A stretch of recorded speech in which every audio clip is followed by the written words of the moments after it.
Once in the dear dark days beyond recall, when on the earth the mists began to fall, out of the dreams that rose in happy throng, lo, to our hearts love sang an oh sweet song. Welcome, friends, to Bloomsday Readings and Songs. Bloomsday is a world-famous literary carnival in honour of James Joyce and his famous novel Ulysses that was set in Dublin on the 16th of June 1904. This year, Bloomsday 2020, will keep this extraordinary celebration live online by bringing us all together.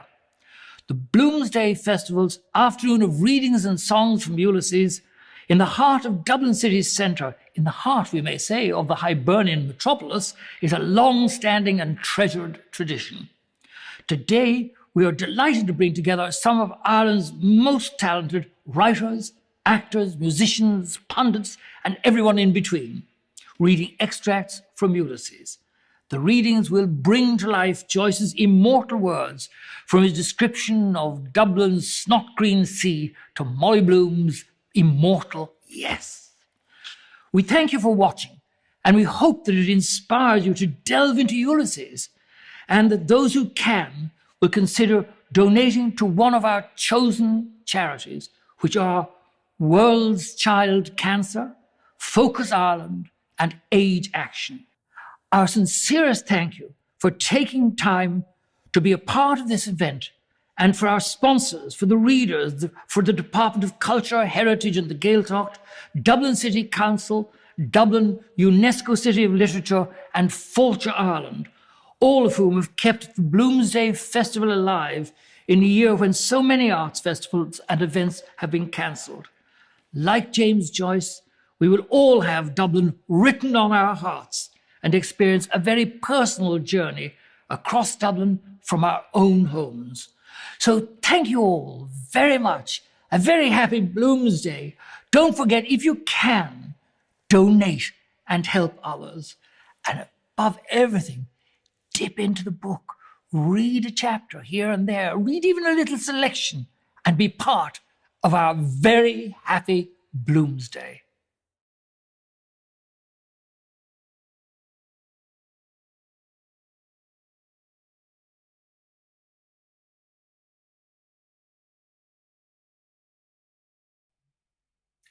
Buck Mulligan wiped the razor blade neatly.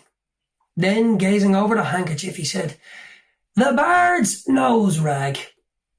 A new art colour for our Irish poets, snot green. You can almost taste it, can't you?" He mounted to the parapet again and gazed out over Dublin Bay, his fair oak-pale hair stirring slightly. "God," he said quietly, "isn't the sea what Algie calls it? A great, sweet mother. The snot-green sea, the scrotum-tightening sea, epi oniopa ponton. Ah, deadless, the reeks. I must teach you. You must read them in the original. Talata, talata, she is our great, sweet mother. Come and look." Stephen stood up and went over to the parapet. Leaning on it, he looked down on the water and on the mailboat clearing the harbour mouth to Kingstown. "Our mighty mother," Buck Mulligan said. He turned abruptly, his grey, searching eyes from the sea to Stephen's face. "The aunt thinks you killed your mother," he said. "That's why she won't let me have anything to do with you." "Someone killed her," Stephen said gloomily. "You could have knelt down, damn it, Kinch, when your dying mother asked you, Buck," Mulligan said. "I am Hyperborean as much as you, but to think of your mother begging you with her last breath to kneel down and pray for her, and you refused. There's something sinister in you." He broke off and larded again lightly his farther cheek. A tolerant smile curled his lips. but a lovely murmur, he murmured to himself. Kinch, the loveliest murmur of them all. He shaved evenly and with care, in silence, seriously. Stephen, an elbow rested on the jagged granite, leaned his palm against his brow and gazed at the fraying edge of his shiny black coat sleeve. Pain that was not yet the pain of love fretted his heart. Silently, in a dream, she had come to him after her death.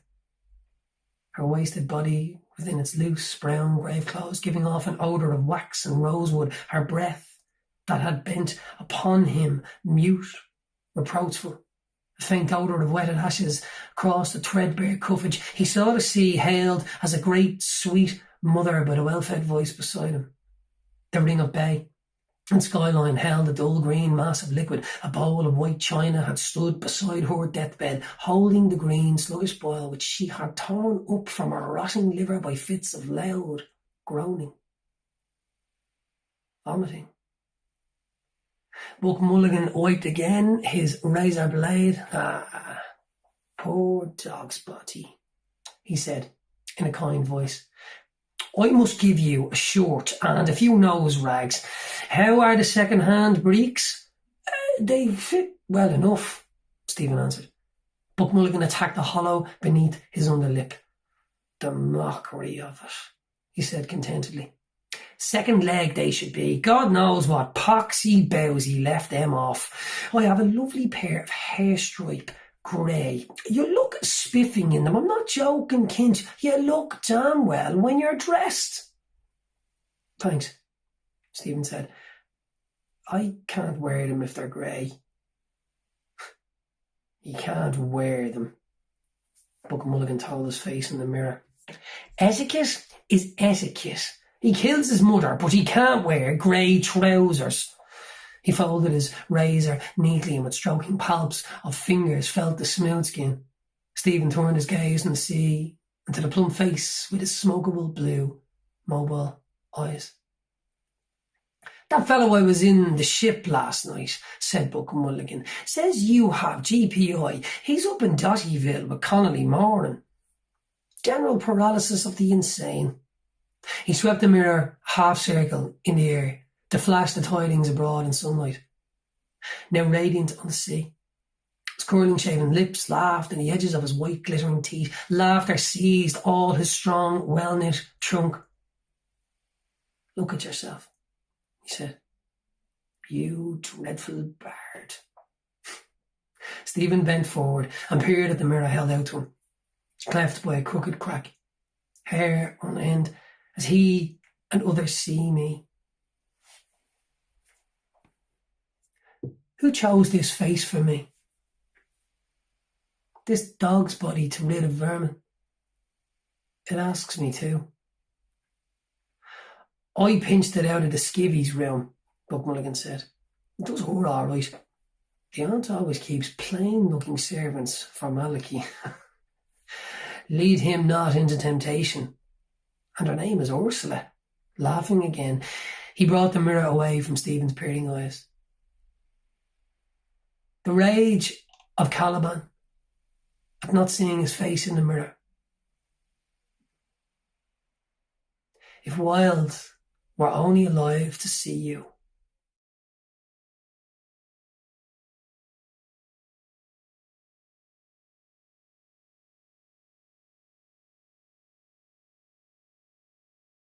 A merchant, Stephen said, is one who buys cheap and sells dear, Jew or Gentile, is he not? They sinned against the light, Mr. Deasy said gravely, and you can see the darkness in their eyes. And that's why they are wanderers on the earth to this day. On the steps of the Paris Stock Exchange, the gold-skinned men quoting prices on their gemmed fingers, gabble of geese. They swarmed loud, uncouth about the temple, their heads thick plotting under maladroit silk hats. Not theirs, these clothes, this speech, these gestures. Their full slow eyes belied the words, the gestures eager and unoffending, but knew the rancours massed about them, knew their zeal was vain. Vain patience to heap and hoard. Time surely would scatter all. A hoard heaped by the roadside, plundered and passing on. Their eyes knew their years of wandering, and patient knew the dishonours of their flesh. Who has not? Stephen said. What do you mean? Mr. Deasy asked. He came forward a pace and stood by the table. His underjaw fell sideways open uncertainly. Is this old wisdom? He waits to hear from me. History, Stephen said, is a nightmare from which I am trying to awake.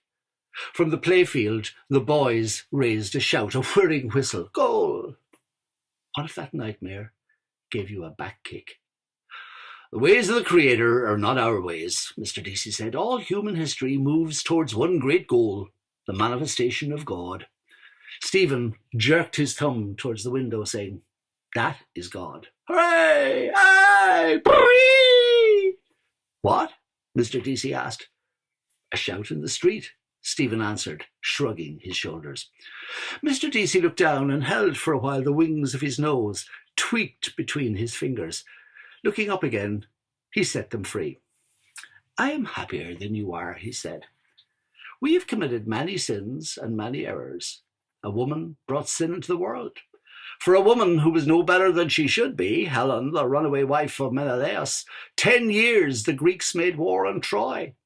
A faithless wife first brought the strangers to our shore here, MacMurrough's wife, and her leman, O'Rourke, Prince of Breffni. A woman, too, brought Parnell low. Many errors, many failures, but not the ones then. I am a struggler now at the end of my days, but I will fight for the right till the end. Ulster will fight, and Ulster will be right. Stephen raised the sheets in his hand. Well, sir, he began, I foresee, Mr. Deasy said, that you will not remain here very long at this work. You were not born to be a teacher, I think. Perhaps I am wrong. A learner, rather, Stephen said. And here, what will you learn more? Mr. Deasy shook his head. Who knows, he said, to learn one must be humble, but life is the great teacher. Stephen rustled the sheets again. As regards these, he began. Yes, Mr. Deasy said, you have 2 copies there. If you can have them published at once, Telegraph, Irish Homestead. I will try, Stephen said, and let you know tomorrow. I know 2 editors slightly. That will do, Mr. Deasy said briskly. I wrote last night to Mr. Field, MP. There's a meeting of the Cattle Traders Association today at the City Arms Hotel. I asked him to lay my letter before the meeting. You see, if you can get it into your 2 papers, what are they? The Evening Telegraph. That will do, Mr. Deasy said. There's no time to lose. Now, I have to answer that letter from my cousin. Good morning, sir, Stephen said, putting the sheets in his pocket. Thank you. Not at all, Mr. Deasy said, as he searched the papers on his desk. I like to break a lance with you, old as I am. Good morning, sir, Stephen said again, bowing to his bent back. He went out by the open porch and down the gravel path under the trees, hearing the cries of voices and crack of sticks from the playfield, the lions couchant on the pillars as he passed out through the gate, toothless terrors. Still, I will help him in his fight. Mulligan will dub me a new name, the bullock befriending bard. Mr. Dedalus! Running after me. No more letters, I hope. Just one moment. Yes, sir, Stephen said, turning back at the gate. Mr. Deasy halted, breathing hard and swallowing his breath. I just wanted to say, Ireland, they say, has the honour of being the only country which never persecuted the Jews. Do you know that? No. And do you know why? He frowned sternly on the bright air. Why, sir? Stephen asked, beginning to smile. Because she never let them in, Mr. Deasy said solemnly. A cuff-ball of laughter leaped from his throat, dragging after it a rattling chain of phlegm. He turned back quickly, coughing, laughing, his lifted arms waving to the air. She never let them in, he cried again through his laughter as he stamped on gaitered feet over the gravel of the path. That's why! On his wise shoulders, through the checkerwork of leaves, the sun flung spangles, dancing coins.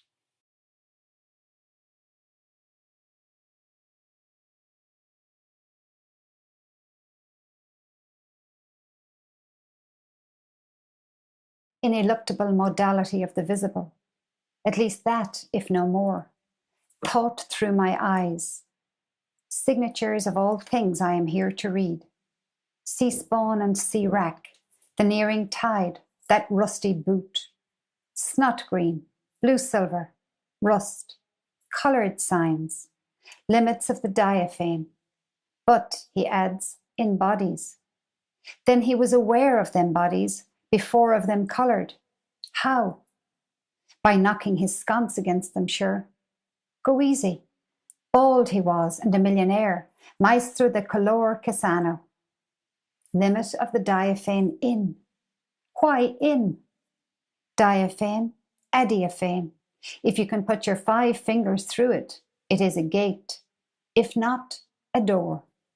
Shut your eyes and see. Stephen closed his eyes to hear his boots crush crackling wrack and shells. You are walking through it, howsomever. I am, a stride at a time, a very short space of time through very short times of space. 5, 6, the neck-einander. Exactly, and that is the ineluctable modality of the audible. Open your eyes. No, Jesus, if I fell over a cliff that beetles o'er his base, fell through the nebeneinander ineluctably. I am getting on nicely in the dark. My ash sword hangs at my side. Tap with it. They do. My 2 feet in his boots are at the end of his legs, nebeneinander. Sounds solid, made by the mallet of Las Demurgos. Am I walking into eternity along Sandymount Strand? Crush, crack, crick, crick, wild sea money. Domini DC kens them won't you come to Sandymount, Madeline the mare? Rhythm begins, you see. I hear a catalectic tetrameter of I ams marching. No, a gallop, Deline the mare. Open your eyes now. I will. One moment.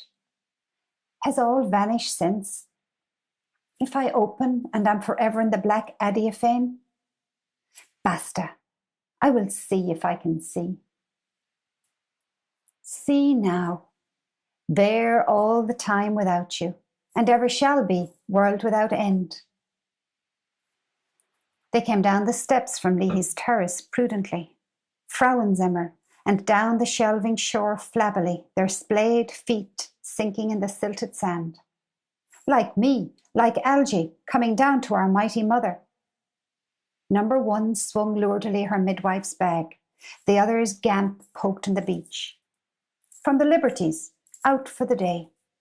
Mrs. Florence McCabe, relict of the late Patrick McCabe, deeply lamented, of Bride Street. One of her sisterhood lugged me squealing into life. Creation from nothing. What has she in the bag? A misbirth with a trailing navel cord, hushed in ruddy wool. The cords of all link back, strand entwining cable of all flesh. That is why mystic monks, will you be as gods? Gaze in your umphalos? Hello, Kinch here. Put me on to Edenville. Aleph Alpha 001. Spouse and helpmate of Adam Cadman. Heva, naked Eve. She had no navel. Gaze, belly without blemish, bulging big, a buckler of taut vellum.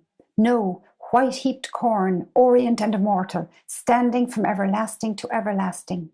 Womb of sin. Wombed in sin darkness I was too, made, not begotten. By them, the man with my voice and my eyes, and a ghost woman with ashes on her breath. They clasped and sundered, did the coupler's will. From before the ages he willed me, and now may not will me away or ever. Lex eterna stays about him. Is that then the divine substance wherein Father and Son are consubstantial? Where is poor dear Arius to try conclusions, warring his life long on the contrans magnificant Jubang tentiality, ill-starred heresiarch? In a Greek water closet he breathed his last, euthanasia, with beaded mitre and with crozier, stalled upon his throne, widower of a widowed sea, with upstiffed omophorion, with clotted hinder parts. Airs romped around him, nipping and eager airs.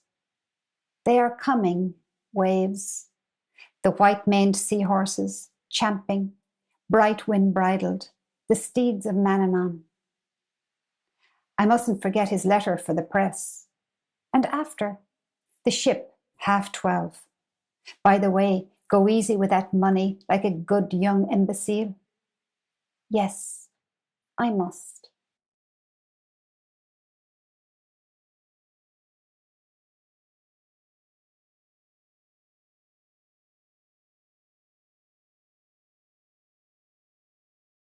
Mr. Leopold Bloom ate with relish the inner organs of beasts and fowls.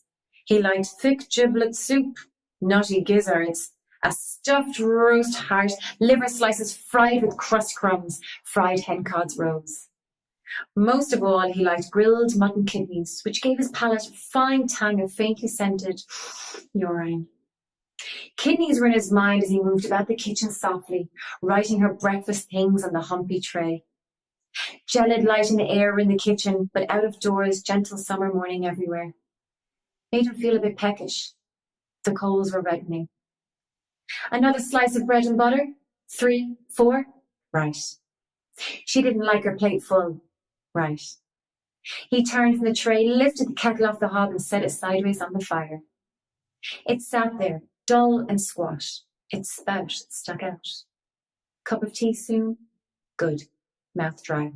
The cat walked stiffly round a leg of the table with the tail on high. Meow. Oh, there you are, Mr. Bloom said, turning from the fire.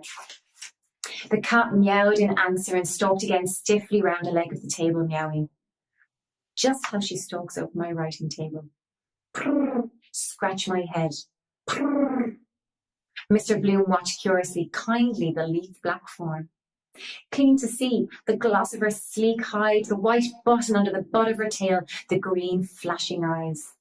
He bent down to her, his hands on his knees. Milk for the pussins, he said. Meow, the cat cried. They call them stupid. They understand what we say better than we understand them. She understands all she wants to. Vindictive, too. Cruel, her nature. Curious mice never squeal, seem to like it. Wonder what I look like to her. Height of a tower? No, she can jump me. Afraid of the chickens, she is, he said mockingly. Afraid of the chook-chooks. I never saw such a stupid pussins as the pussins. Meow, the cat said loudly. She blinked up out of her avid shame-closing eyes, meowing plaintively and long, showing him her milk-white teeth. He watched the dark eye slits narrowing with greed till her eyes were green stones. Then he went to the dresser, took the jug Hanlon's milkman had just filled for him, poured warm bubbled milk on a saucer, and set it slowly on the floor. Girl, she cried, running to lap. He watched the bristles shining wirily in the weak light as she tipped 3 times and licked lightly. Wonder, is it true? If you clip them, they can't mouse after. Why? They shine in the dark, perhaps, the tips? Or kind of feelers in the dark, perhaps? He listened to her licking lap. Ham and eggs, no? No good eggs with this drought. Want pure fresh water? Thursday. Not a good day either for a mutton kidney at Buckley's. Fried with butter, a shake of pepper. Better a pork kidney at Lukács. While the kettle is boiling. She lapped slower, then licking the saucer clean. Why are tongues so rough? To lap better? All porous holes? Nothing she can eat? He glanced round him. No. On quietly creaky boots, he went up the staircase to the hall, paused by the bedroom door. She might like something tasty. Thin bread and butter. She likes in the morning, still perhaps, once in a way. He said softly in the bare hall, I'm going round the corner, be back in a minute. And when he had heard his voice say it, he added, You don't want anything for breakfast? A sleepy soft grunt answered, No, she didn't want anything. He heard then a warm, heavy sigh. Softer, she turned over and the loose brass quoits of the bedstead jingled. Must get those settled, really. Pity. All the way from Gibraltar. Forgotten any little Spanish she knew. Wonder what her father gave for it. Old style. Ah, yes, of course. Bought it at the governor's auction, got a short knock. Hard as nails at a bargain, old treaty. Yes, sir. A plevna that was. I rose from the ranks, sir, and I'm proud of it. Still, he had brains enough to make that corner in stamps. Now that was far-seeing. His hand took his hat from the peg over his initialed heavy overcoat and his lost property office, second-hand waterproof. Stamps. Sticky back pictures. Dare say lots of officers are in the swim too. Of course they do. The sweated legend in the crown of his hat told him mutely. Plasto's high-grade hat. He peeked quickly inside the leather headband. White slip of paper. Quite safe. On the doorstep he felt in his hip pocket for the latchkey. Not there. In the trousers I left off. Must get it. Potato. I have. Creaky wardrobe.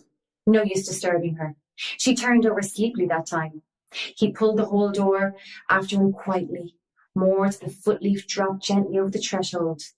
A limp lid. Looked shut. All right till I come back anyhow.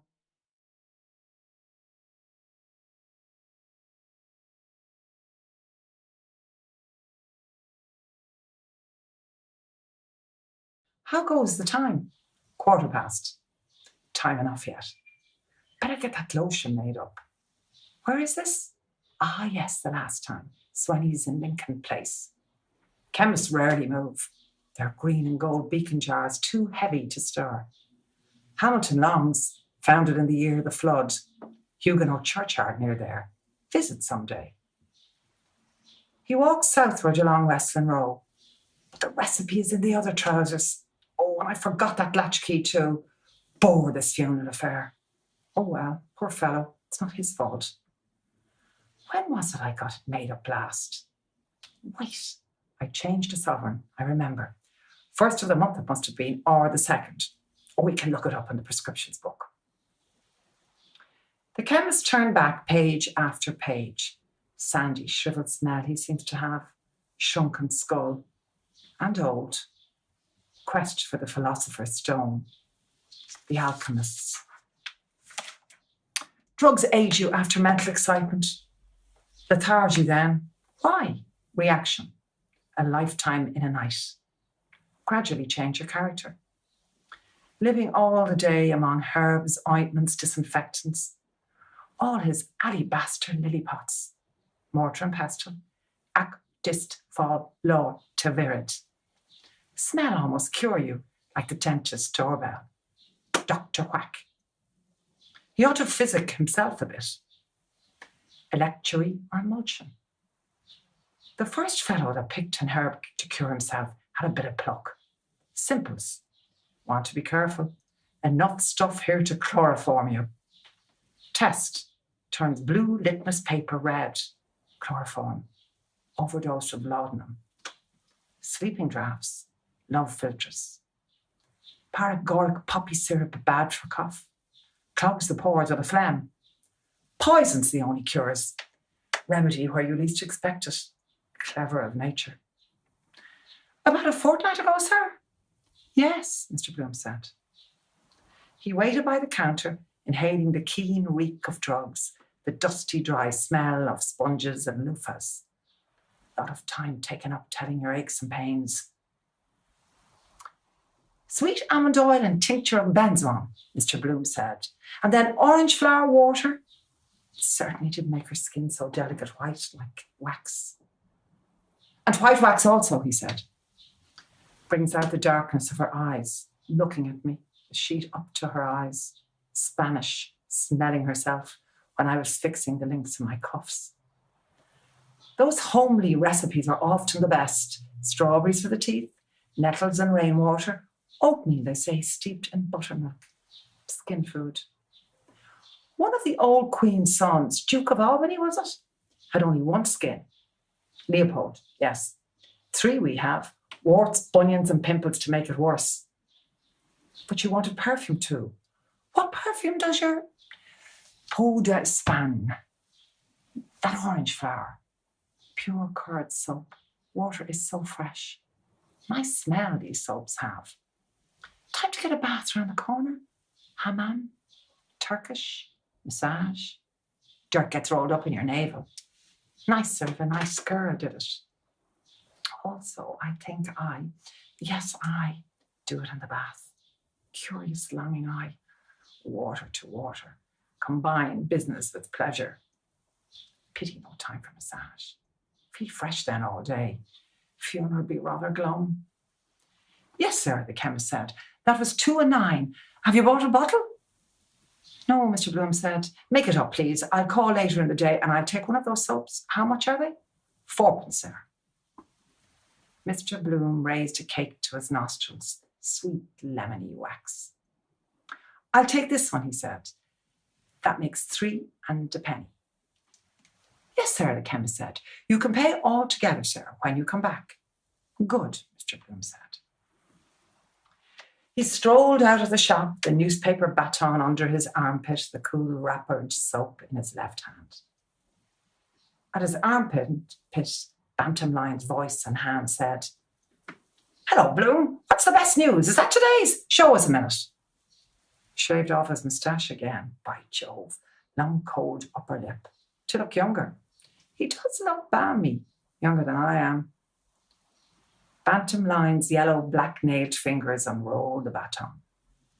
Wants a wash too. Take off the rough dirt. Good morning. Have you used Pearl soap? Dandruff on his shoulders. Scalp wants oiling. I want to see about that French horse that's running today, Bantam Lion said. Where the bugger is it?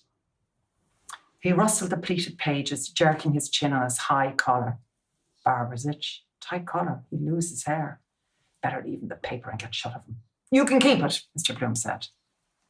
Ascot Gold Cup weight, Bantam Lions muttered. Half a mo, maximum the second. I was going to throw it away, Mr. Bloom said. Bantam Lions raised his eyes suddenly and leered weakly. What's that? His sharp voice said. I say you can keep it, Mr. Bloom answered. I was going to throw it away that moment. Bantam Lions doubted an instant, leering, then thrust the outspread sheets back on Mr. Bloom's arms. I'll risk it, he said. Here, thanks. He sped off towards Conway's Corner. Godspeed, Scott.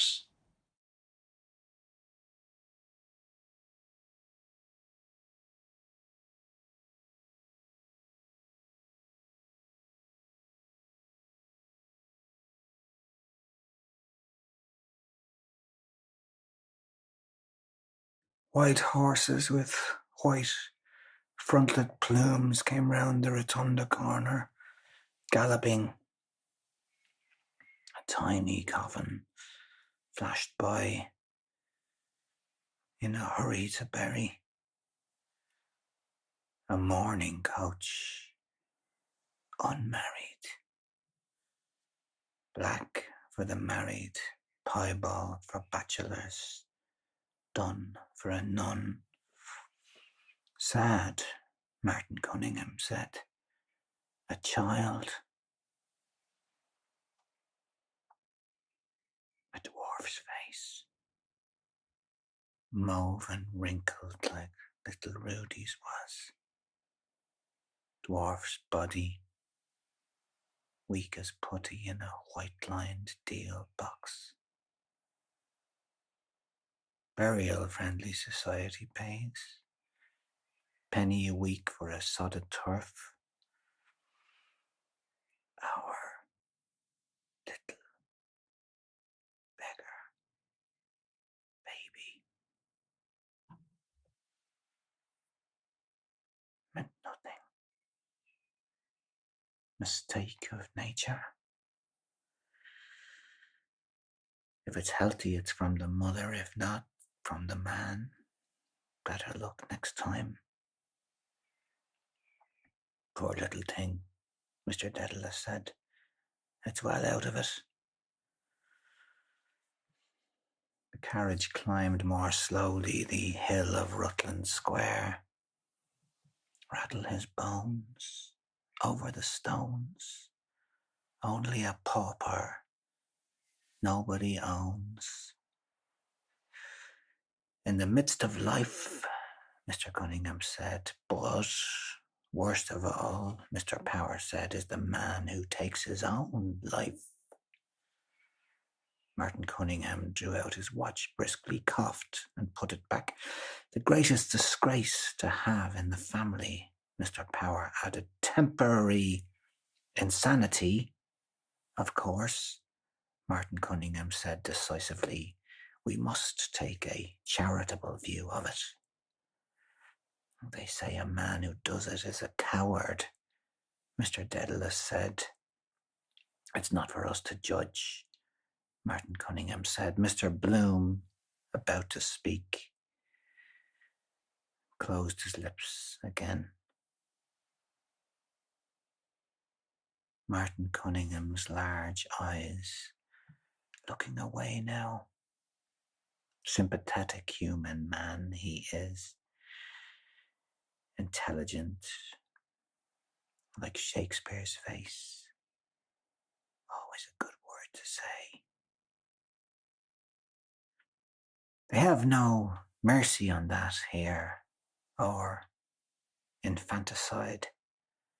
Refuse Christian burial. They used to drive a stake of wood through his heart in the grave, as if it wasn't broken already. Yet sometimes they repent too late, found in the riverbed clutching rushes. He looked at me. And that awful drunkard wife of his, setting up house for her time after time and then pawning the furniture on him every Saturday, almost.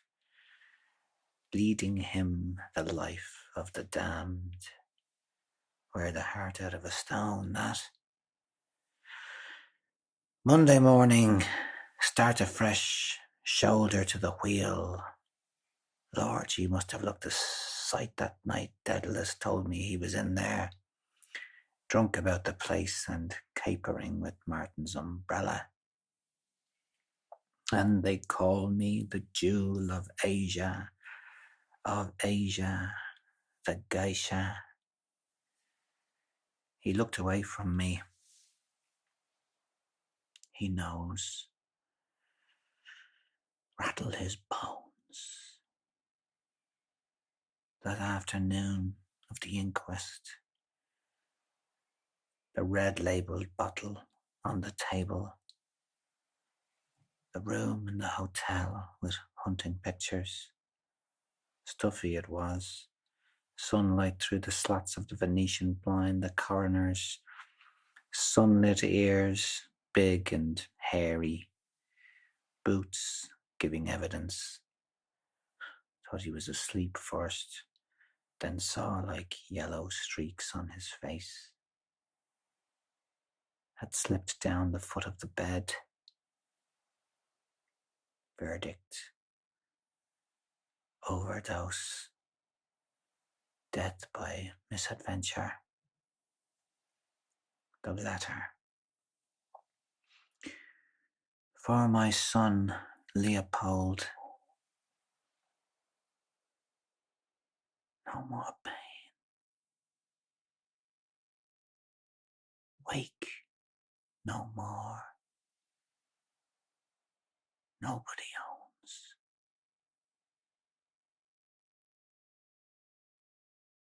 The carriage rattled swiftly along Blessington Street, over the stones. We are going the pace, I think, Martin Cunningham said. God grant he doesn't upset us on the road, Mr. Power said. I hope not, Mr. Cunningham said. That'll be a great race tomorrow in Germany. The Gordon Bennett. Oh yes, by Jove, Mr. Daedalus said. That'll be worth seeing, faith. As they turned into Berkeley Street, a street organ near the basin sent over and after them a rollicking, rattling song of the halls.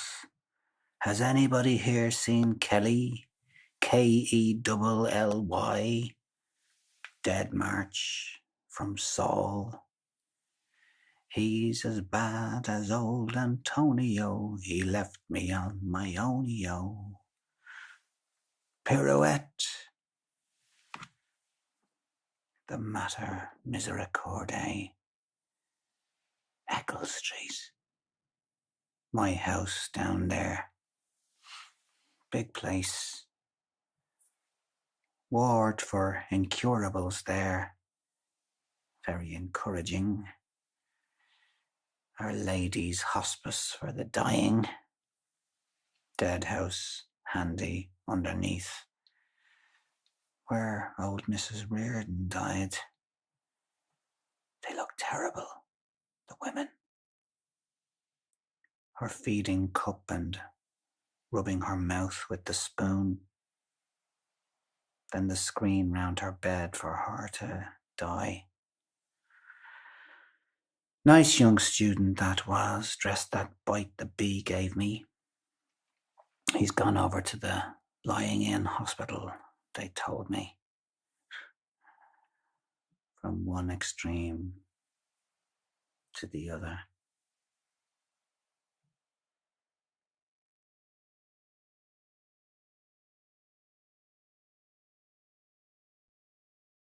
Boat smiled over the cross-blind at the file of capering newsboys in Mr. Bloom's wake, the last zigzagging white on the breeze, a mocking kite, a tail of white bow knots. "Look at the young guttersnipe behind him mew and cry," Lennon said, "and she'll kick. Oh, my rib risible, taking off his flat spogs in the walk, small nines, steel upon larks." He began to mazurka in swift caricature across the floor and sliding feet past the fireplace to J.J. O'Malloy, who placed the tissues in his receiving hands. "What's that?" Miles Crawford said with the start. "Where are the other two gone?" "Who?" the professor said, turning. "They've gone round to the Oval for a drink. Paddy Hooper is there with Jack Hall. Came over last night." "Come on, then," Miles Crawford said. "Where's my hat?"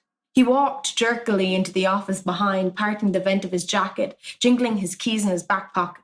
They jingled then in the air and against the wood as he locked the desk drawer. "He's pretty well on," Professor McHugh said in a low voice. "Seems to be," J.J. O'Malloy said, taking out a cigarette case and murmuring meditation. "But it is not always as it seems. Who has the most matches?" He offered a cigarette to the professor and took one himself. Lenihan promptly struck a match for them and lit their cigarettes in turn. J.J. O'Malloy opened his case again and offered it. "Thankez-vous," Lenihan said, helping himself. The editor came from the inner office, a straw hat awry on his brow. He declaimed in song, pointing sternly at Professor McHugh. "'Twas rank and fame that tempted thee, 'twas empire charmed thy heart." The professor grinned, locking his long lips. "Eh, you bloody old Roman Empire," Miles Crawford said. He took a cigarette from the open case. Lenihan, lighting it for him with quick grace, said, "Silence for my brand new riddle." "Imperium Romanum," J.J. O'Malloy said gently. "It sounds nobler than British or Brixton. The word reminds one somehow of fat in the fire." Miles Crawford blew his first puff violently towards the ceiling. "That's it," he said. "We are the fat. You and I are the fat in the fire. We haven't got the chance of a snowball in hell." "Wait a moment," Professor McHugh said, raising two claws. "We mustn't be led away by words, by sounds of words. We think of Rome. Imperial, imperious, imperative." He extended illusionary arms from frayed-stained shirt cuffs, pausing. "What was their civilization? Vast, I allow, but vile. Cloacae, sewers, the Jews in the wilderness and on the mountaintop said, 'It is meet to be here. Let us build an altar to Jehovah.' The Roman, like the Englishman who follows in his footsteps, brought to every new shore on which he set his foot. On our shore, he never said it. Only his cloacal obsession. He gazed about him in his toga and said, 'It is meet to be here. Let us construct a water closet.'" "Which they accordingly did do," Lenihan said. "Our old ancient ancestors, as we read in the first chapters of Guinness's, were partial to running stream." "They were nature's gentlemen," J.J. O'Malloy murmured. "But we have also Roman law, and Pontius Pilate is its prophet," Professor McHugh responded. "Do you know that story about Chief Baron Pals?" J.J. O'Malloy asked. "It was the Royal University dinner. Everything was going swimmingly. First, my riddle," Lenihan said. "Are you ready?" Mr. O'Madden Burke, tall and copious grey of Donegal tweed, came in from the hallway. Stephen Dedalus behind him uncovered as he entered. "Entrez, mes enfants," Lenehan cried. "I escort a suppliant," Mr. O'Madden Burke said melodiously. "Youth led by experience visits notoriety." "How do you do?" the editor said, holding out a hand. "Come in. Your governor is just gone." Lenehan said to all, "Silence! What opera resembles a railway line? Reflect, ponder, excogitate, reply." Stephen handed over the typed sheets, pointing to the title and signature. "Who?" the editor asked. "Bit torn off." "Mr. Garrett Deasy," Stephen said. "The old pelters," the editor said. "Who tore it? Was he short taken? On swift sail flaming, from storm and south, he comes pale vampire mouth to my mouth." "Good day, Stephen," the professor said, coming to peer over their shoulders. "Foot and mouth, are you turned? Bullock befriending bard."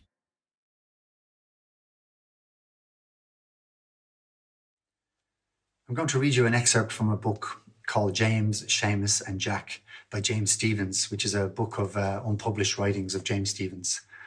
And this is a part from a chapter called The James Joyce I Knew.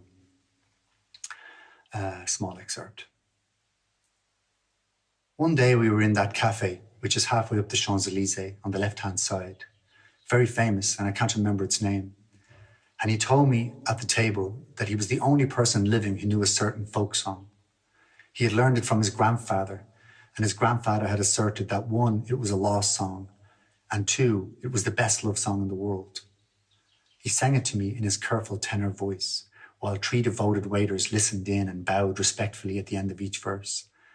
All waiters loved Joyce. He gave millionaire tips, and better, he always asked the waiters' advice. He would ask a waiter which was best, the sole chose or the gigot quelque chose, and would eagerly ask whether the waiter preferred Racine to Corneille or the other way around. They loved him. At that time, I had a gift which has since deserted me. If I heard a song that I liked, thereupon that song, its music and words became mine. Because of that small talent, here is the song that Joyce sang to me on the Champs-Élysées that day in his lovely tenor voice. I was walking the road one fine day, oh, the brown and the yellow ale, when I met with a man who was no right man. Oh, oh, love of my heart. And he asked if the woman with me was my daughter. Oh, the brown and the yellow ale. I said she was my married wife. Oh, oh, love of my heart. When he asked if I would lend her for an hour and a quarter. Oh, the brown and the yellow ale. I said I would do anything that was fair. Oh, oh, love of my heart. So you take the high road and I'll take the lower. Oh, the brown and the yellow ale. And we meet again at the ford of the river.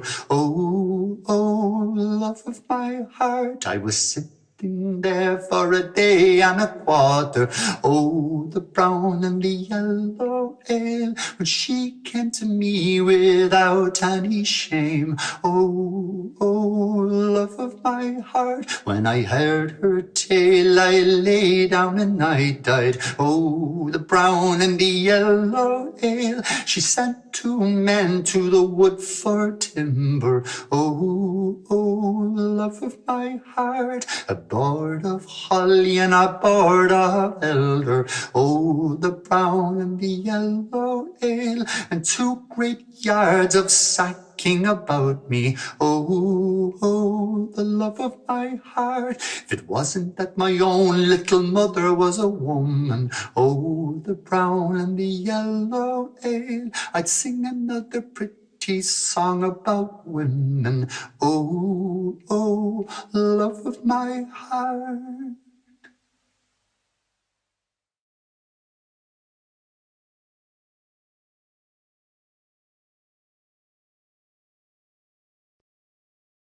His smile faded as he walked, a heavy cloud hiding the sun slowly, shadowing Trinity's surly front. Trams passed one another, ingoing, outgoing, clanging, useless words.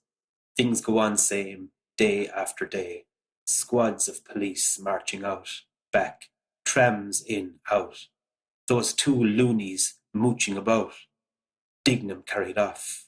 Mina Purify, swollen belly on a bed, groaning to have a child tugged out of her. One born every second somewhere, other dying every second. Since I fed the birds, 5 minutes. 300 kicked the bucket. Other 300 born, washing the blood off. All are washed in the blood of the lamb, bawling, ma. City full passing away. Other city full coming, passing away too. Other coming on, passing on. Houses, lines of houses, streets, miles of pavement. Piled up bricks, stones, changing hands, this owner, that. Landlord never dies, they say. Other steps into his shoes when he gets his notice to quit.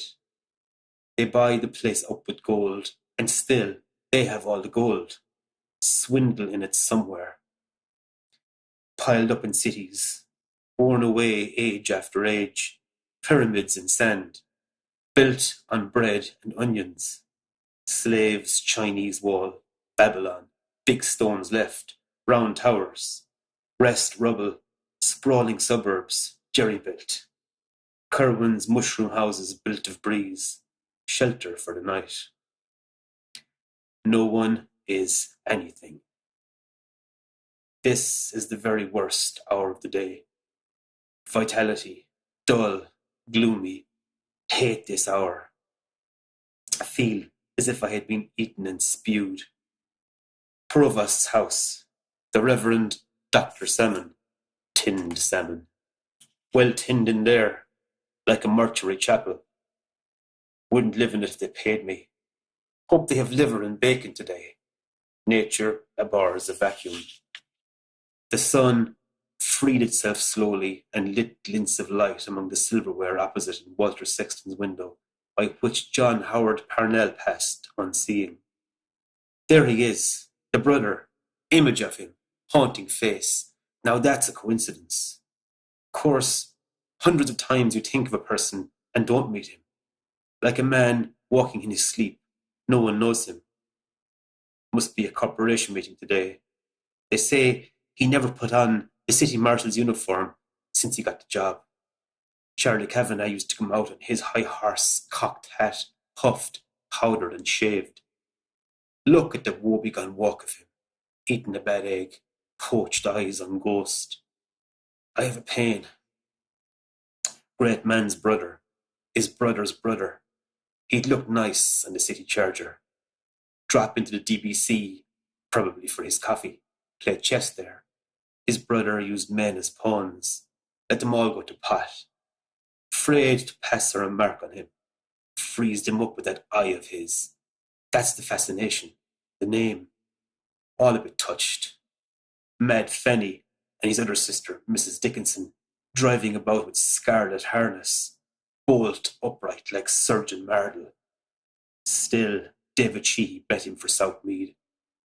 Apply for the Chiltern Hundreds and retire into public life. The Patriots' banquet, eating orange peels in the park. Simon Dedalus said, when they put him in Parliament, that Parnell would come back from the grave and lead him out of the House of Commons by the arm. Of the two-headed octopus, one of whose heads is the head upon which the ends of the world have forgotten to come, while the other speaks with a Scotch accent. The tentacles. They passed from behind Mr. Bloom along the curbstone, beard and bicycle, young woman. And there he is too. Now that's really a coincidence. Second time. Coming events cast their shadows before. With the approval of the eminent poet, Mr. Geo Russell. That might be Lizzie Twig with him. A.E. What does that mean? Initials, perhaps. Albert Edward, Arthur Edmund, Alphonsus Eb Ed L Esquire. What was he saying? The ends of the world with a Scotch accent. Tentacles. Octopus. Something occult. Symbolism. Holding forth. She's taking it all in, not saying a word, to aid gentlemen in literary work. His eyes followed the high figure in homespun, beard and bicycle, a listening woman at his side, coming from the vegetarian. Only wedgebubbles and fruit. Don't eat a beefsteak. If you do, the eyes of that cow will pursue you through all eternity. They say it's healthier. Wind and watery, though. Tried it. Keep you on the run all day. Bad as a bloater. Dreams all night. Why do they call that thing they give me nut steak? Nutarians. Fruitarians. To give you the idea you were eating rump steak. Absurd.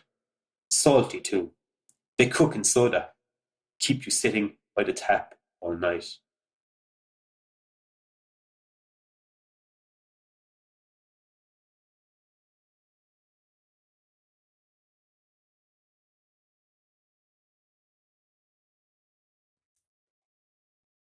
Urbane to comfort them, the Quaker Liberian purred.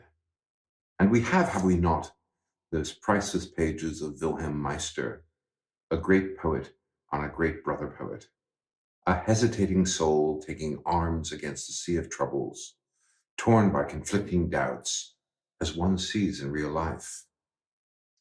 He came a step, a syncopace forward on neat's leather, creaking, and a step backward, a syncopace on the solemn floor. A noiseless attendant, setting open the door but slightly, made him a noiseless beck. Directly, said he, creaking to go, albeit lingering. The beautiful, ineffectual dreamer who comes to grief against hard facts. One always feels that Goethe's judgments are so true in the larger analysis. Twice creakingly analysis, he corantoed off. Bold, most zealous by the door, he gave his large ear all to the attendant's words, heard them, and was gone. Two left. Monsieur de la Police, Stephen sneered, was alive 15 minutes before his death. Have you found those 6 brave medicals? John Eglinton asked with elder's gall, to write Paradise Lost at your dictation? The sorrows of Satan, he calls it. Smile. Smile, Cranley, smile.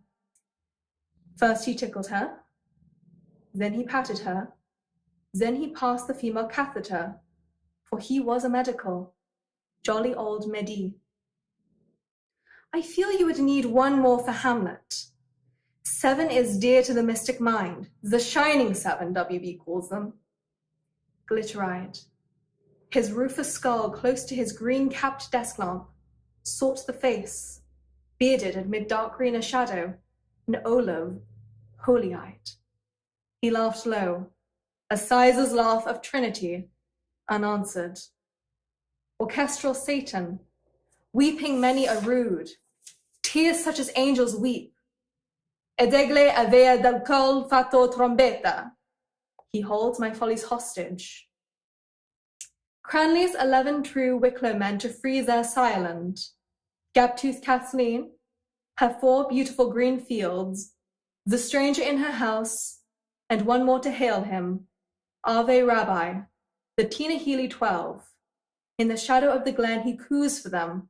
My soul's youth I gave him night by night, Godspeed, good hunting. Mulligan has my telegram. Folly, persist. Our young Irish bards, John Eglinton censured, have yet to create a figure which the world will set beside Saxon Shakespeare's Hamlet, though I admire him, as old Ben did, on this side of idolatry. All these questions are purely academic, Russell oracled out of his shadow. I mean, whether Hamlet is Shakespeare or James I or Essex. Clergymen's discussions of the historicity of Jesus. Art has to reveal to us ideas, formless spiritual essences. The supreme question about a work of art is out of how deep a life does it spring. The painting of Gustave Moreau is the painting of ideas. The deepest poetry of Shelley. The words of Hamlet bring our mind into contact with the eternal wisdom. Plato's world of ideas. For the rest is speculation of schoolboys for schoolboys. A.E. has been telling some Yankee interviewer, "Well, tarnation struck me." The schoolmen were schoolboys first, Stephen said super politely. Aristotle was once Plato's schoolboy, and has remained so, one should hope, John Eglinton sedately said. One can see him, a model schoolboy with his diploma under his arm. He laughed again at the now smiling bearded face. Formless spiritual, Father, Word, and Holy Breath, all Father, the heavenly man, Jesus Christos, magician of the beautiful, the Logos that suffers in us at every moment. This verily is that.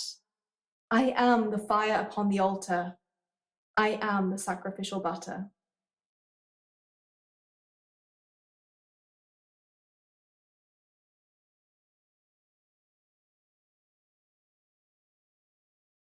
Opposite Ruggie O'Donoghue's, Master Patrick Aloysius Dignam, pawing the £1.50 of Mangan's, late Ferrenbach's, pork steaks he'd been sent for, went along warm Wicklow Street, dawdling. It was too bloomin' dull sitting in the parlour with Mrs. Stoll and Mrs. Quigley and Mrs. McDowell and the blind down, and they all at their sniffles and sipping sups of the superior tawny sherry Uncle Barney brought from Tunney's. And they eating crumbs of the cottage fruitcake, John, the whole bloomin' time, and sighing. After Wicklow Lane, the window of Madame Doyle, court-dress milliner, stopped him. He stood, looking in at the two puckers, stripped to their pelts and putting up their props. From the side mirrors, two mourning Masters Dignam gaped silently. Moiler Kyo, Dublin's pet lamb, will meet Sergeant Major Bennett, the Portobello bruiser, for the purse of 50 sovereigns. God, that'd be a good pucking match to see. Moiler Kyo, that's the chap sparring out to him with the green sash. 2-bar entrance, soldiers half price. I could easy do a bunk on Ma. Master Dignam on his left turned as he turned. That's me in mourning. When is it? May the 20th. Sure, the bloomin' thing is all over. He turned to the right, and on his right, Master Dignam turned, his cap awry, his collar sticking up. Buttoning it down, his chin lifted, he saw the image of Mary Kendall, charming Sue Brett beside the two puckers. One of them mots that do be in the packets of fags, stower smokes, that his old fellow welted him out of for one time he found out. Master Dignam got his collar down and dawdled on. The best pucker going for strength was Fitzsimon's. One puck in the wind from that fellow would knock you into the middle of next week, man. But the best pucker for science was Jem Corbett. Before Fitzsimon's knocked the stuffings out of him, dodging and all. In Grafton Street, Master Dignam saw a red flower in a toff's mouth and a swell pair of kicks in him, and he listening to what the drunk was telling him and grinning the whole time. No Sandymount tram. Master Dignam walked along Nassau Street, shifted the pork steaks to his other hand. His collar sprang up again, he tugged it down. The bloomin' stud was too small for the buttonhole of the shirt. Bloomin' end to it. He met schoolboys with satchels. I'm not going in tomorrow either. Stay away till Monday.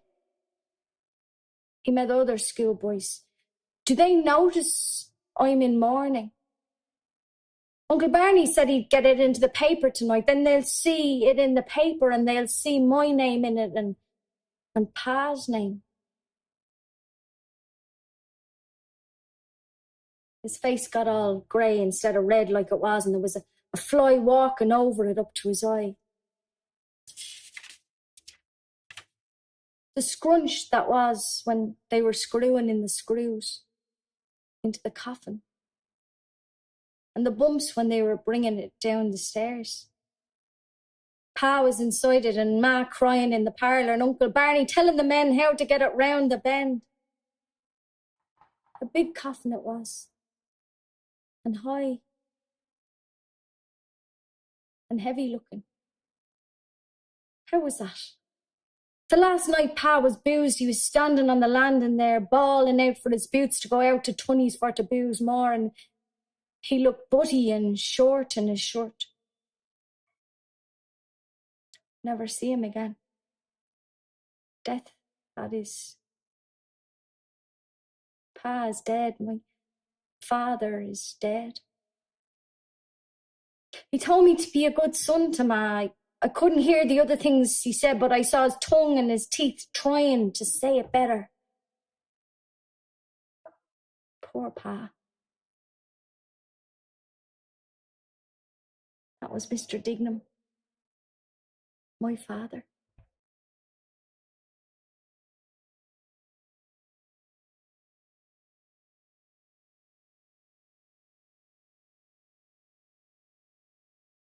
In a giggling peal, young gold bronze voices blended. Deuce with Kennedy, your other eye. They threw young heads back, bronze, giggle gold, to let free fly their laughter. Screaming, your other, signals to each other. High, piercing notes, panting, sighing, for done their mirth died down. Miss Kennedy licked her cup again, raised, drank a sip, and giggled. Miss Deuce, bending over the tea tray, ruffled her nose and rolled droll fattened eyes. Again Kenny giggles, stooping, her fair pinnacles of hair stooping, her tortoise nape-comb showed, spluttered out her mouth, her tea, choking in tea and laughter, coughing with choking, crying, greasy eyes! Imagine being married to a man like that, she cried, but he's been a beard. Deuce gave full vent to a splendid yell, a full yell of full woman, delight, joy, indignation. Married to a greasy nose! Shrill, with deep laughter, after gold, after bronze, they urged each to peal after peal, ringing in changes, bronze, gold, gold, bronze, shrill, deep, to laughter after laughter and laugh more. Greasy eye nose, exhausted, breathless, their shaken heads they laid, braided and pinnacled by glossy combed against the counter ledge, all flushed, panting, sweating, all breathless, married to a bloom, to grease a bloom. Oh, saints above, Miss Deuce said, sighed above her jumping rose. I wish I hadn't laughed so much, I feel all wet. Oh, Miss Deuce, Miss Kennedy protested, you horrid thing, and flushed yet more, you horrid, more goldenly. By Cantwell's offices roved Greaseabloom, by Seppi's virgins bright of their oils. Now Nettie's father hawked those things about, wheedling at doors as I. Religion pays.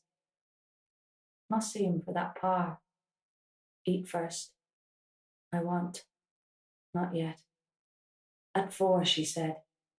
Time ever passing. Clock hands turning. On. Where eat? The Clarence. Dolphin. On. For Raoul. Eat. If I net 5 guineas with those ads. The violet silk petticoats. Not yet. The sweets of sin. Flushed less. Still less. Goldenly pale. Into their bar strolled Mr. Daedalus. Chips. Picking chips off one of his rocky thumbnails. Chips. He strolled. Oh, welcome back, Miss Deuce. He held her hand. Enjoyed her holidays? Tip-top. He hoped she had nice weather in Mostrevor. Gorgeous, she said. Look at the holy show I am. Lying out in the strand all day. Bronze whiteness. That was exceedingly naughty of you, Mr. Daedalus told her, and pressed her hand indulgently, tempting poor simple males.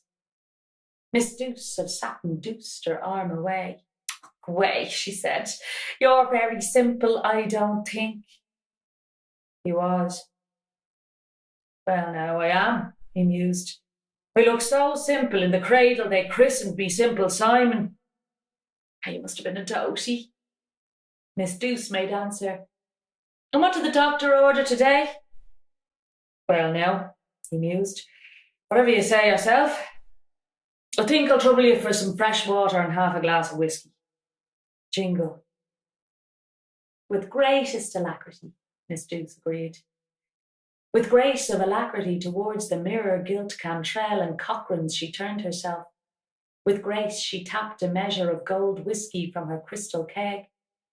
Forth from the skirt of his coat Mr. Dedalus brought pouch and pipe. Alacrity she served. He blew through the flue 2 husky fife notes. By Jove, he mused. I often wanted to see the Mourne Mountains. Must be a great tonic in the air down there. But a long threatening comes at last, they say. Yes? Yes? Yes. He fingered shreds of hair, her maiden hair, her mermaids into the bowl. Chips, shreds, musing, mute. None, naught, said nothing. Yes. Gaily Miss Douce polished a tumbler, trilling, Oh, white Dolores, Queen of the Eastern Seas. Was Mr. Lidwell in today? In came Lenehan. Round him peered Lenehan. Mr. Bloom reached Essex Bridge. Yes, Mr. Bloom crossed bridge of Essex. To Martha I must write. By paper. Dailies. Girl there civil. Bloom. Old Bloom. Blue Bloom is on the rye.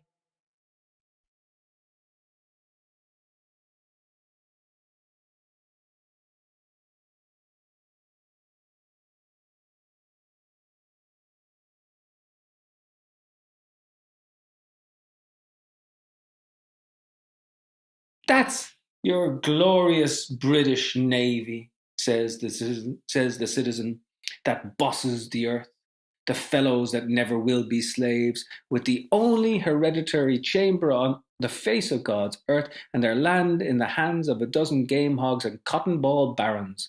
That's the great empire they boast about, of drudges and whipped serfs, on which the sun never rises, says Joe.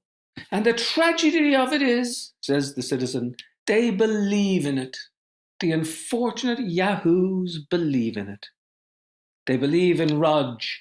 They believe in Rod, the scourger, almighty, creator of hell upon earth, and in Jackie Tar, the son of a gun, who was conceived of unholy boast, and born of the fighting navy, suffered under rump and dozen, was scarified, flayed, and curried, yelled like bloody hell. The third day he rose again from the bed, stared into haven, sitted on his beam end till further orders whence he shall come to drudge for a living and be paid.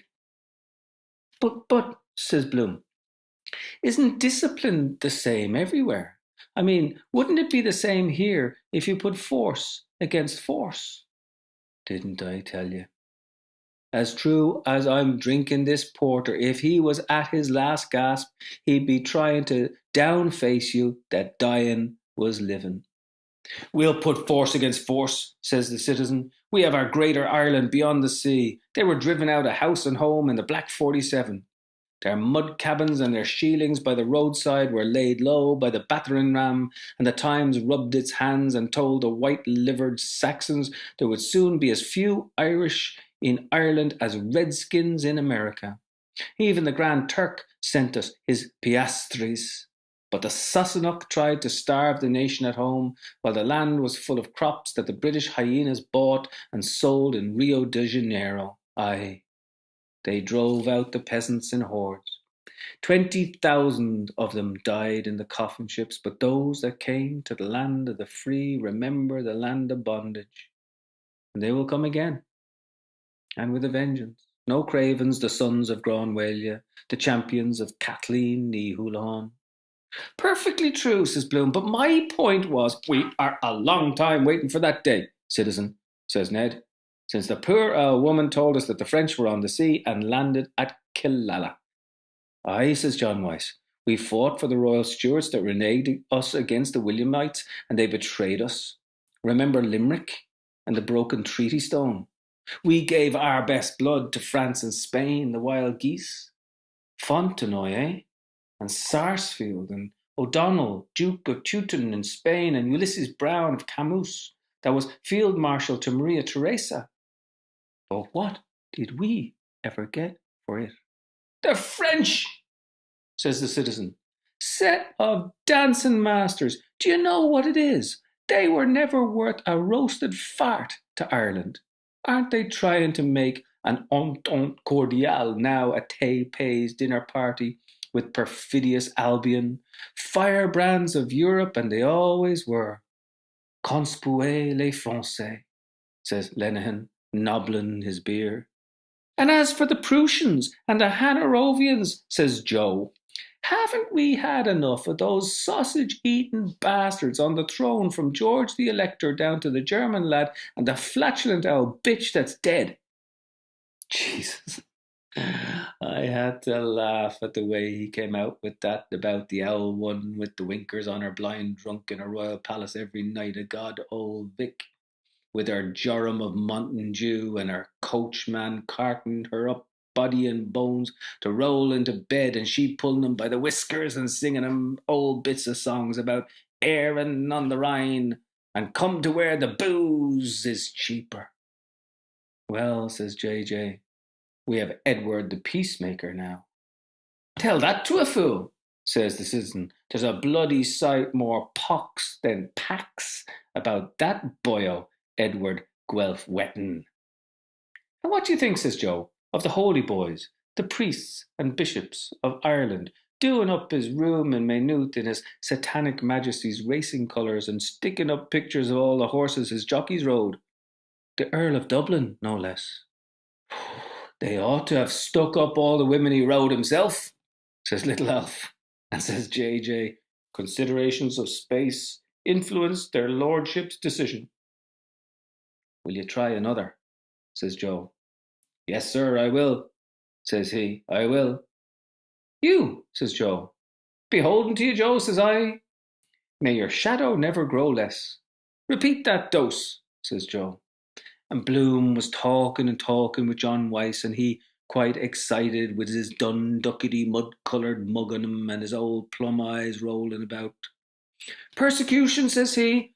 All the history of the world is full of it, perpetuating national hatred among nations. But do you know what a nation means? Says John Weiss. Yes, says Bloom. What is it? Says John Weiss. A nation, says Bloom. A nation is the same people living in the same place. By God then, says Ned, laughing. If that's so, I'm a nation, for I'm living in the same place for the past 5 years. So, of course, everyone had to laugh at Bloom, and says he, trying to muck out of it, or also living in different places. That covers me case, says Joe. What is your nation, if I may ask? Says the citizen. Ireland, says Bloom. I was born here. Ireland.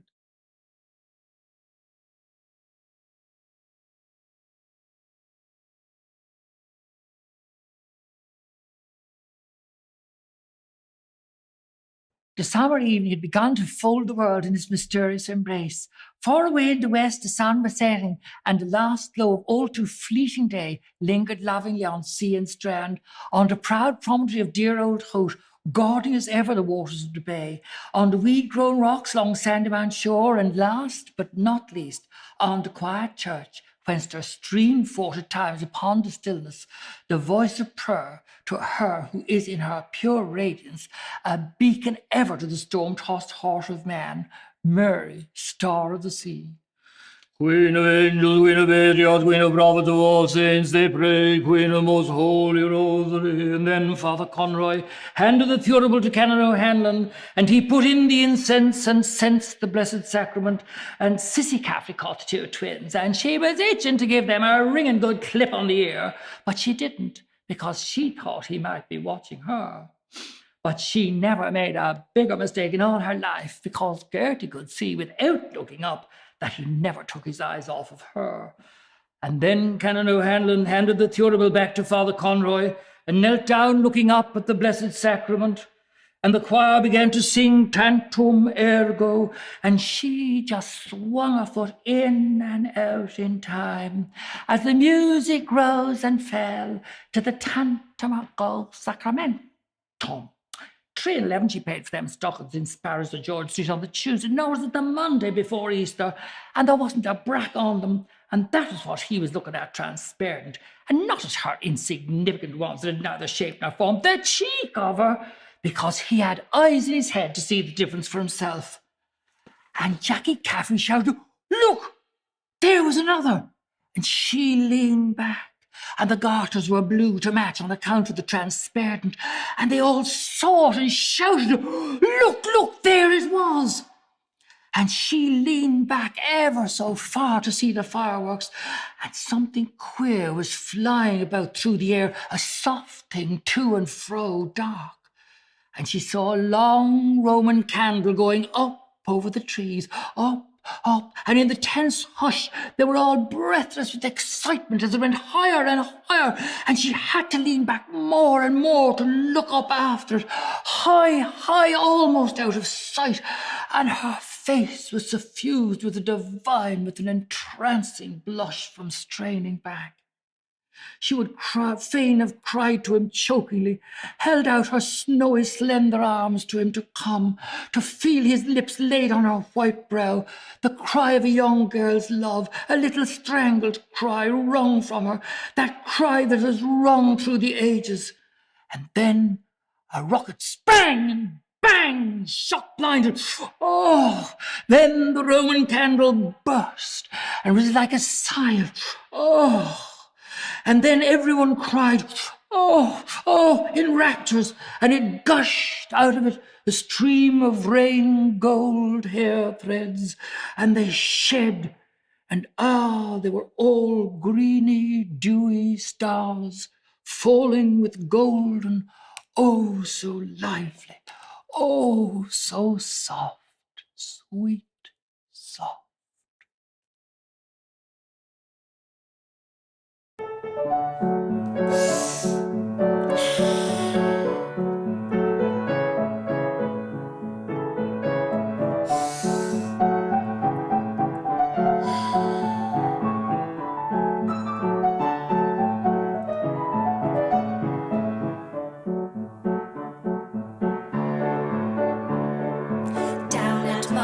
Looking very charming, you are sure to meet those girls, dear girls, those lovely seaside girls. With sticks they steer and promenade the pier to give the boys a treat.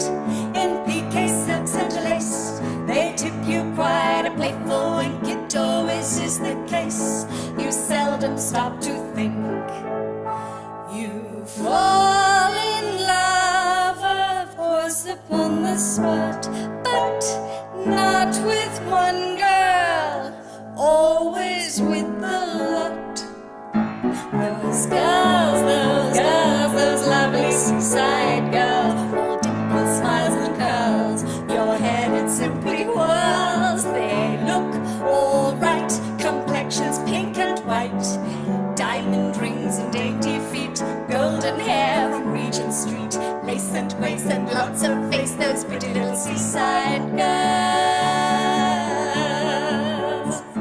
There's Maud and Clara, Gwendolyn and Sarah. Where do they come from? Those girls, dear girls, those lovely seaside girls. In bloomers smart, they captivate the heart while cycling down the prom. At wheels and heels and hose, you must not look 'tis understood, but every Johnny knows it does your eyesight good. The boys observe the latest thing in science. socks. They learn the time by looking at the clocks.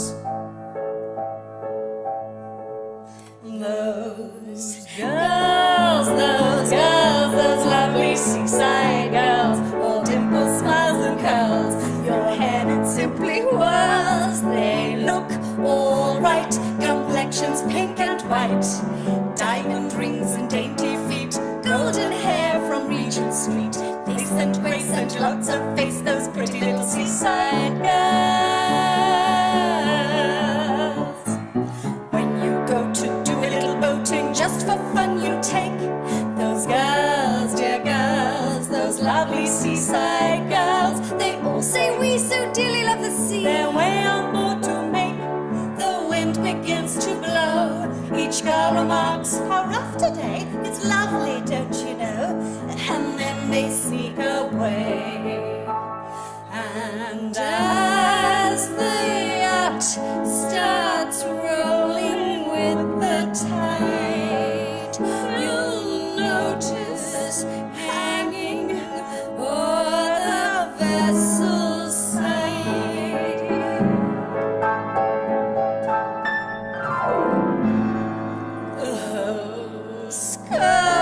those girls, those lovely seaside girls, all dimples, smiles and curls, each head it simply whirls. They look a sight, complexions green and white, hats fly off and at your feet, golden hair from Regent Street, rouge and puff slips down the cuffs of pretty little seaside girls. Rouge and puffs slips down the cuffs of pretty little seaside girls.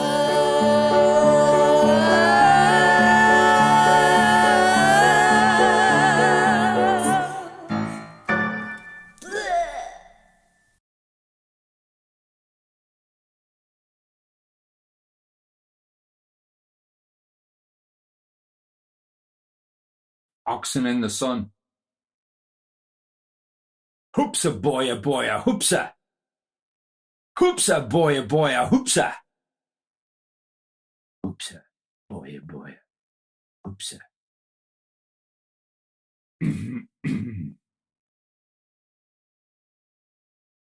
Universally, that person's acumen is esteemed very little perceptive concerning whatever matters are being held as most profitably by mortals with sapience endowed, to be studied who is ignorant of that which the most in doctrine erudite, and certainly by reason of that in them high minds ornament deserving of veneration constantly maintain, when by general consent they affirm that other circumstances being equal by no exterior splendor, is the prosperity of a nation more efficaciously asserted than by the measure of how far forward may have progressed the tribute of its solicitude for that proliferant continuance, which of evils the original, if it be absent when fortunately present, constitutes the certain sign of omnipotent nature's incorrupted benefaction.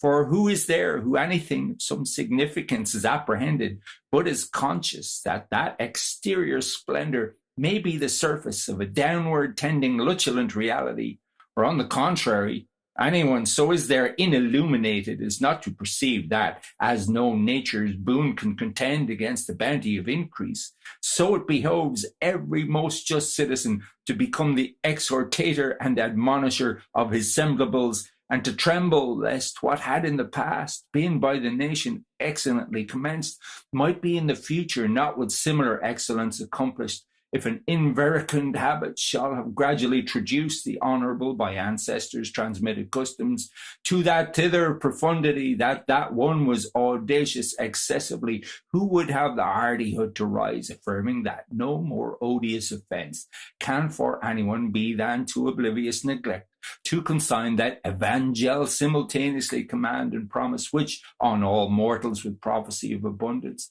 or with diminution's menace, that exalted of reiteratedly procreating function ever irrevocably enjoined? It is not.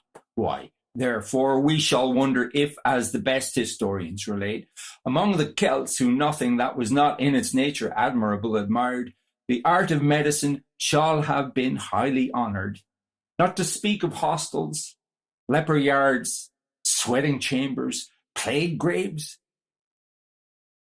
Their greatest doctors, the O'Shiels, the O'Hickeys, the O'Lees, have sedulously set down the diverse methods by which the sick in the relapse found again health, whether the malady had been the trembling, withering, or loose boyconal flux.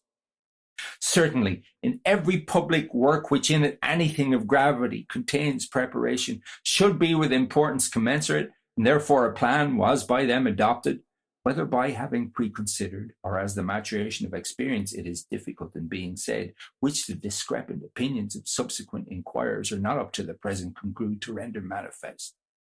Whereby maternity was so far from all accident possibility removed, that whatever care the patient in that all hardest of woman hour chiefly required, not solely for the copiously opulent, but also for her who, not being sufficiently moneyed, scarcely and often not even scarcely could subsist valiantly, and for an inconsiderable emolument was provided.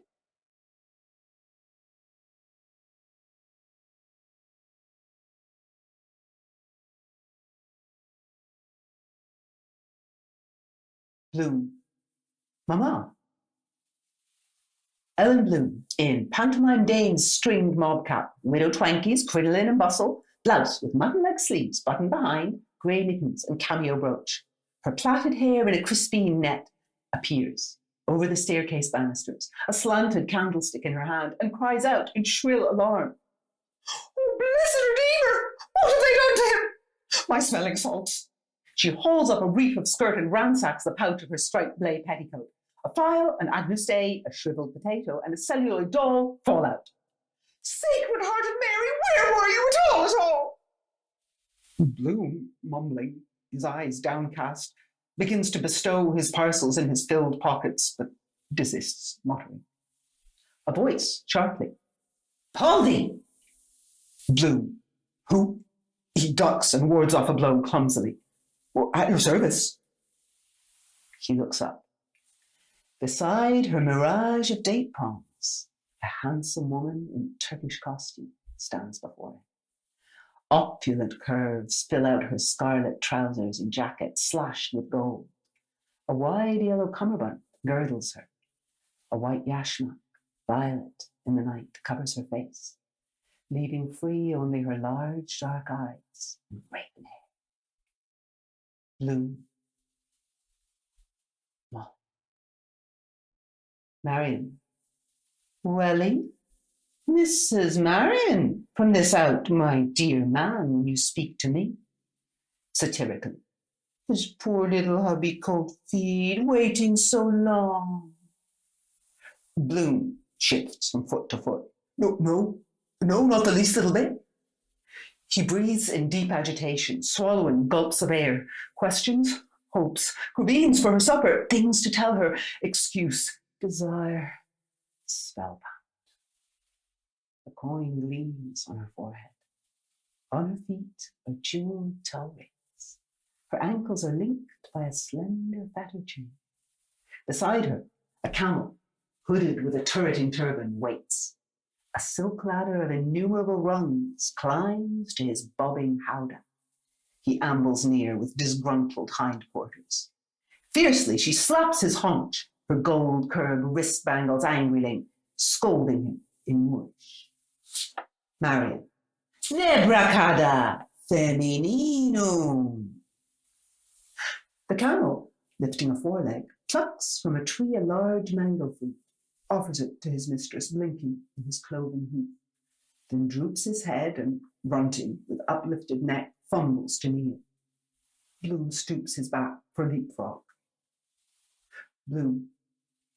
"I can give you, as your business manager, Mrs. Marion, if you..." Marion. "So you notice some change?" Her hands passing slowly over her trinketed stomacher, a slow, friendly mockery in her eyes.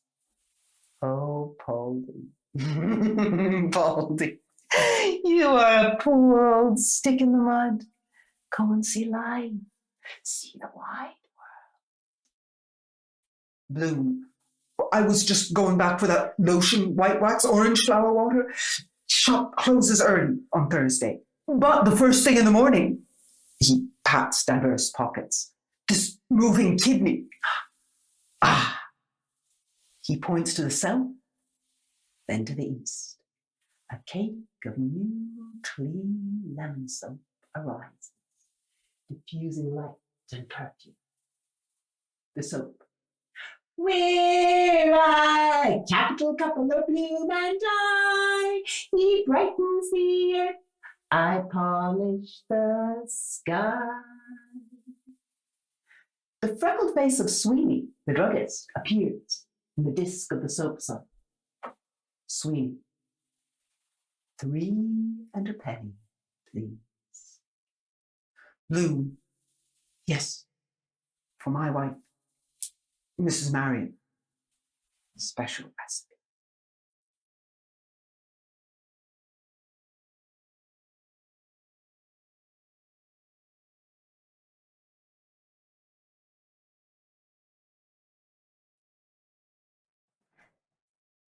En route to his taciturn, and not to be put too fine a point in it, not yet perfectly sober companion Mr. Bloom, who at all events was in complete possession of his faculties, never more so, in fact disgustingly sober, spoke a word of caution re the dangers of Nighttown, women of ill fame, and swell mobsmen, which barely permissible once in a while, but not as a habitual practice, was of the nature of a regular death trap for young fellows of his age, particularly if they had acquired drinking habits under the influence of liquor.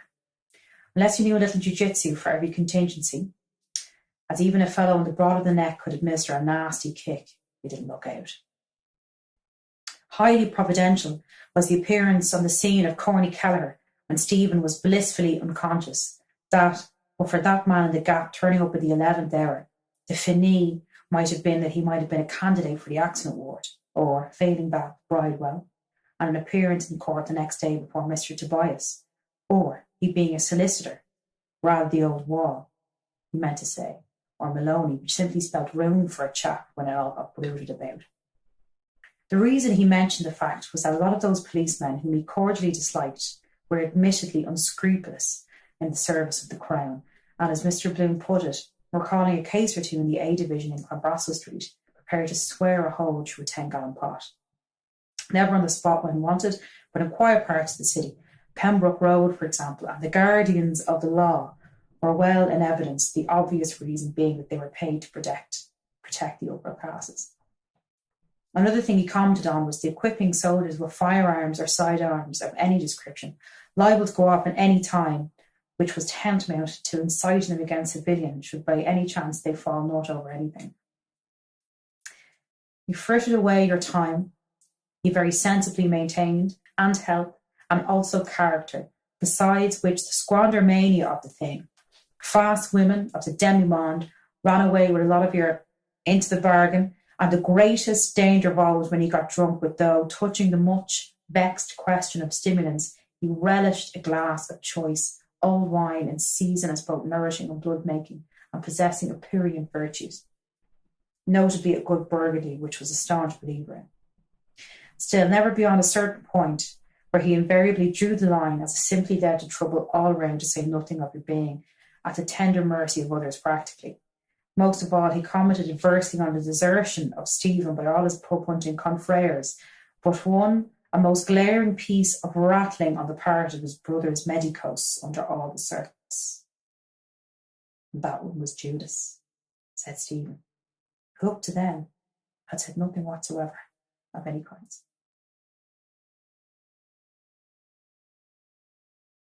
Once in the dear dark days beyond recall, when on the earth the mists began to fall, out of the dreams that rose in happy throng, lo, to our hearts love sang an old sweet song.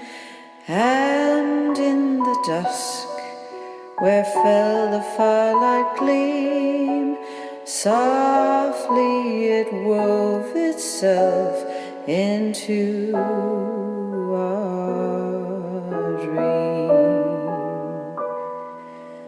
Just a song at twilight, when the lights are low and the flickering shadows softly come and go. Though the heart be weary, sad the day and long, still to us at twilight comes love's old song, comes love's old sweet song.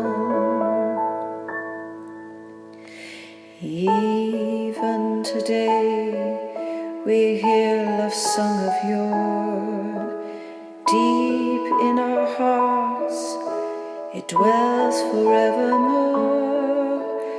Footsteps may falter, weary grows our way, still we can hear it at the close of day. So till the end, when life's dim shadows fall, love will be found the sweetest song of all. Just a song at twilight, when the lights are low and the flickering shadows softly come and go. Though the heart be weary, sad the day and long, still to us at twilight comes love's old song, comes love's old sweet song.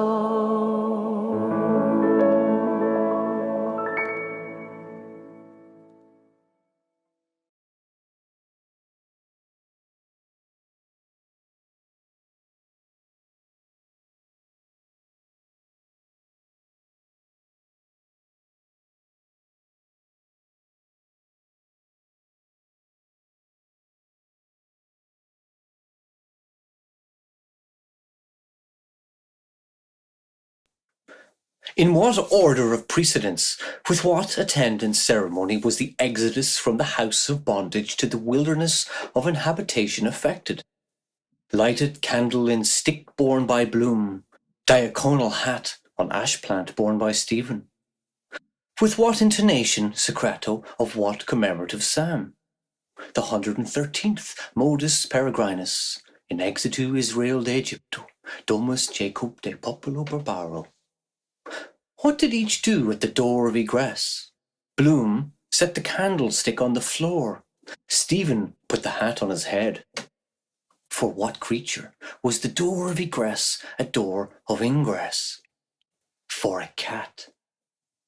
What spectacle confronted them when they, first the host, then the guest, emerged silently, doubly dark, from obscurity by a passage from the rear of the house into the penumbra of the garden? The heaven tree of stars hung with humid night blue fruit. With what meditations did Bloom accompany his demonstration to his companion of various constellations? Meditations of evolution increasingly vaster, of the moon, invisible in incipient lunation approaching perigee, of the infinite, lentiginous, scintillating, uncondensed Milky Way, discernible by daylight by an observer placed at the lower end of a cylindrical vertical shaft, 5,000 feet deep, sunk from the surface towards the centre of the earth, of Sirius, Alpha in Canis Major, 10 light years, 57 million miles distant, and in volume 900 times the dimension of our planet, of Arcturus, of the precession of equinoxes, of Orion with belt and sextuple sun, Theta and nebula in which 100 of our solar systems could be contained, of moribund and of nascent new stars such as Nova in 1901,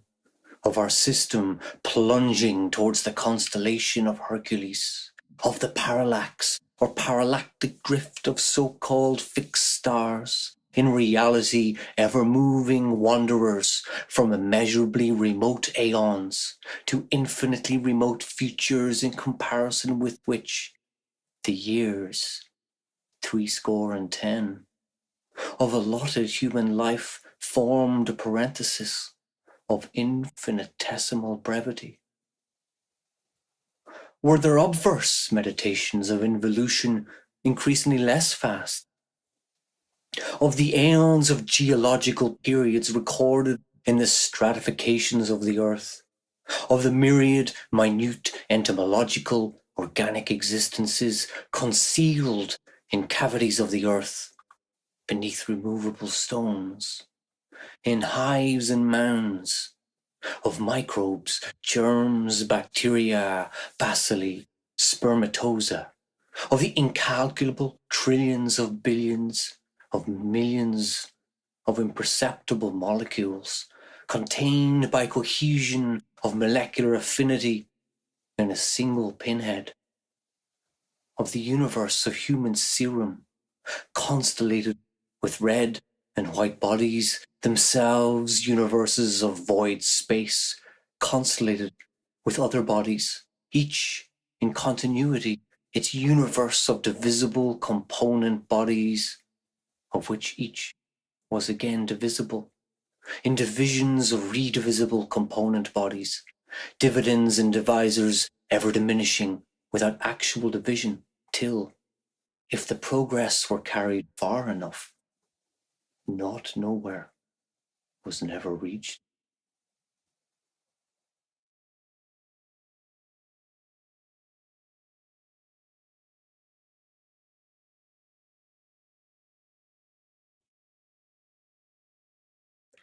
The sun shines for you, he said.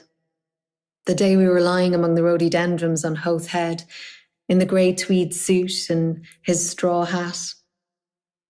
The day I got him to propose to me. Yes. First, I gave him a bit of the seed cake out of my mouth, and it was leap year like now. Yes. 16 years ago. My God. After that long kiss, I near lost my breath. Yes.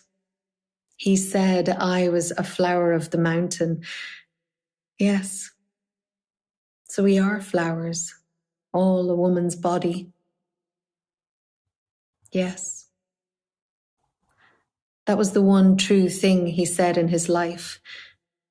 And the sun shines for you today. Yes, that's why I liked him. Because I saw he understood or felt what a woman is. And I knew I could always get round him. And I gave him all the pleasure I could, leading him on till he asked me to say yes. And I wouldn't answer first. Only looked out over the sea and the sky. I was thinking of so many things he didn't know of.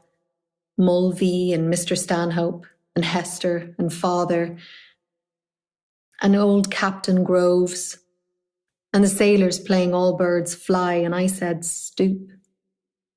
And washing up dishes, they called it, on the pier, and the sentry in front of the governor's house with the thing round his white helmet, poor devil, half roasted.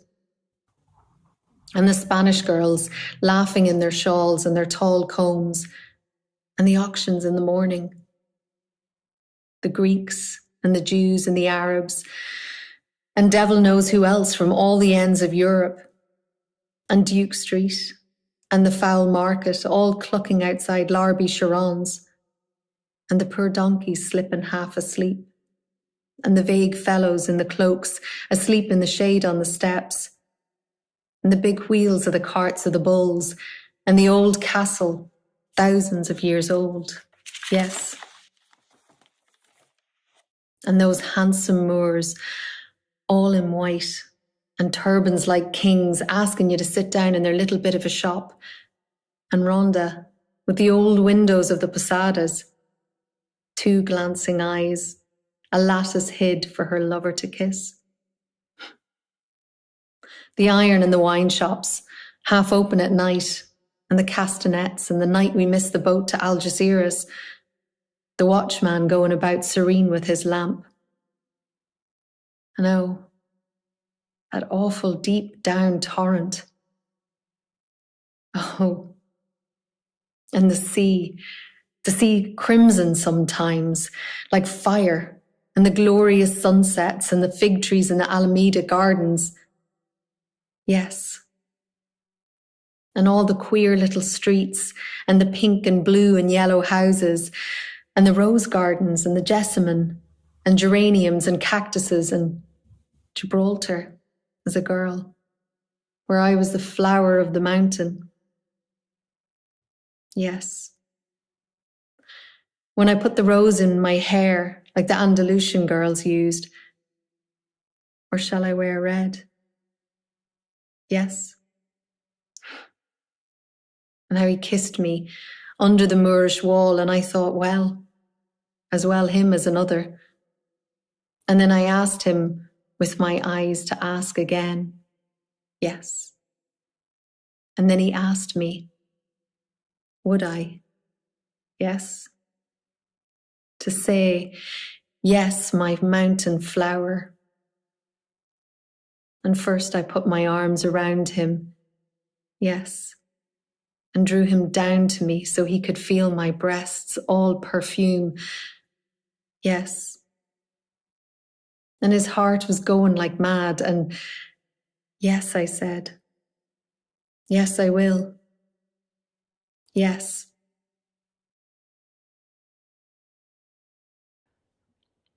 So a big thank you to all of you, for those who took part in the readings and songs, those of you who watched, to our sponsors, and of course to everybody who was kind enough to donate to our various charities. So a very, very happy Bloomsday to all of you.